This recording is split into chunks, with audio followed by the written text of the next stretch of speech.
बिस्मिल्लाहिर्रहमानिर्रहीम, अस्सलाम वालेकुम नाज़रीन। आज की वीडियो में हम आपको बताएंगे कि मजबूर और लाचार भारत, जिसके पास कोई ऑप्शन नहीं रही, चारों शाने चित हो चुका है। एक बार फिर उसने चीन की मिन्नत समाजत करके देख ली। चारों तरफ से मार पड़ रही है और मुल्क के अंदर से भी जगह जगह से मार पड़ रही है। और जिस वजह से पड़ रही है, जिस इंतहा पसंदी की वजह से पड़ रही है, जिन साजिशों की वजह से पड़ रही है, भारत एक बार फिर वही काम कर रहा है। आज भारत ने चीन और पाकिस्तान पर कई हमले किए हैं। पहले तो उसने पाकिस्तानी फौज पर इल्जाम लगाया है कि वो मकबूजा कश्मीर में हम पर हमले कर रही है।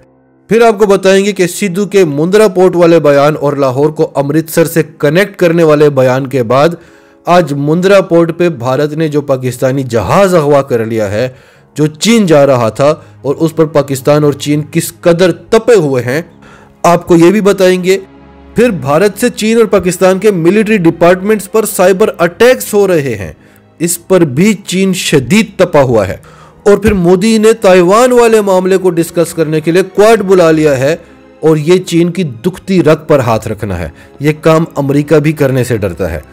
और आखिर में आपको बताएंगे कि राजनाथ सिंह ने पाकिस्तान को भी धमकी दी है, चीन को भी धमकी दी है, और ऐसी धमकी दी है जो सुनकर आपको हंसी आ जाएगी। और आपको बताएंगे कि इस धमकी के बाद अब चीन भारत के साथ क्या करने वाला है। तो डिटेल्स में जाते हैं। उससे पहले अगर अभी तक आपने हमारा चैनल सच टीवी सब्सक्राइब नहीं किया तो इसे अभी सब्सक्राइब करें और बेल आइकन पर क्लिक करें ताकि हमारी आने वाली वीडियोस आपको वक्त पर मिलती रहें। नाजरीन, आप जानते हैं कि तकरीबन 1.5 माह हो गया है कि पूंछ सेक्टर में मकबूजा कश्मीर में भारतीय फौज मुजाहिदीन के खिलाफ ऑपरेशन कर रही है।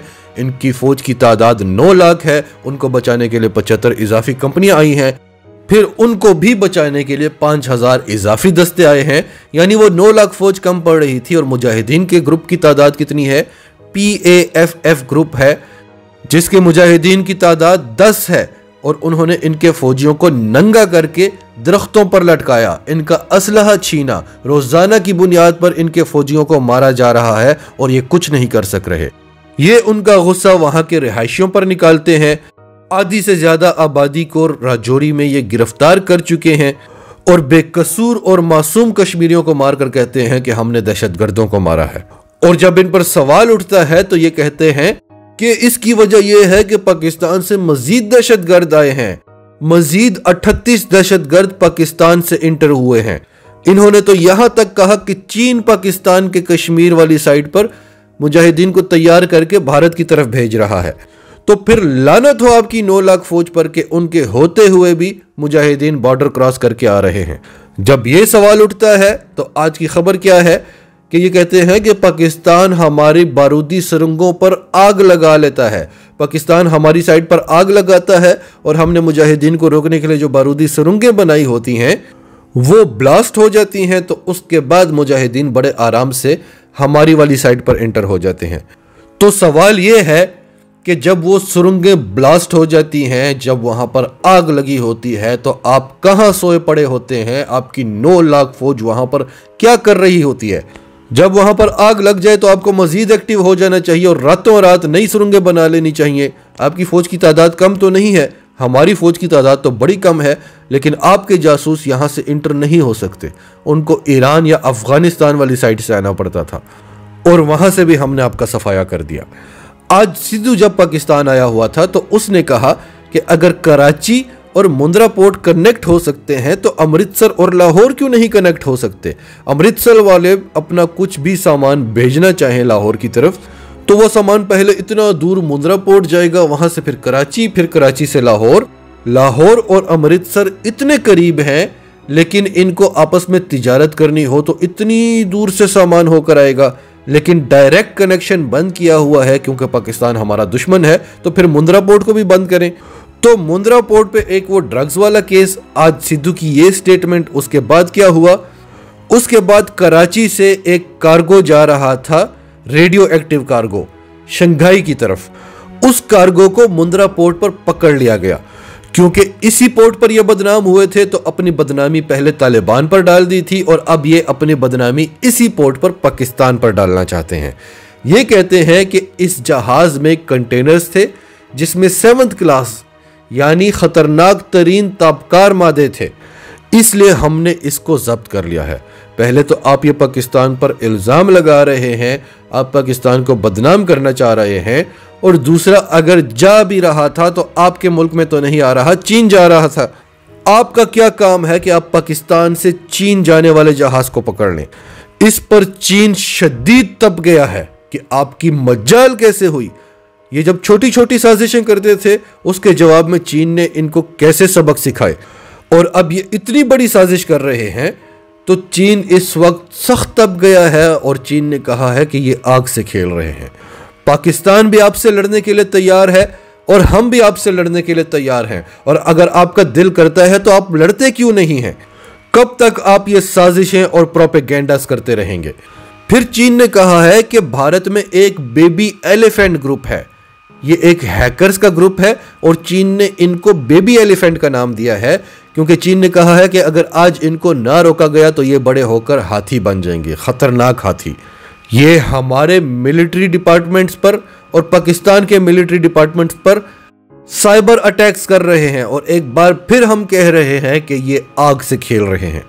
फिर हमने आपको कुछ दिन पहले एक खबर दी थी कि जब से भारत को रूस की तरफ से S-400 एयर डिफेंस सिस्टम की डिलीवरी शुरू हुई है, चीन ने अपने खतरनाक तरीन बॉम्बर तैयारे यानी H-6 बॉम्बर्स भेज दिए हैं भारत के बॉर्डर पर।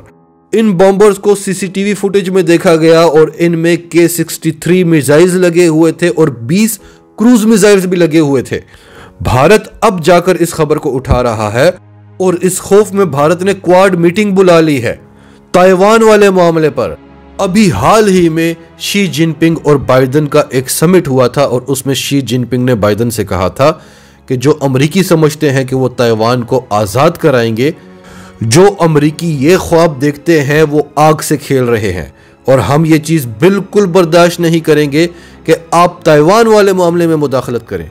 अब भारत जब ताइवान वाले मामले में मुदाखलत करेगा, असल में तो इन्होंने मीटिंग इसलिए बुलाई है कि उनकी मिन्नत समाजत की जाए कि हमें चीन से बचा लो, लेकिन दूसरी तरफ से ये चीन पर प्रेशर भी डाल रहे हैं कि हम ताइवान वाले मामले में मुदाखलत करेंगे। और जब भी आपने ऐसी साजिश की है तो चीन ने आपका क्या हाल किया है, आपने क्या बिगाड़ लिया चीन का।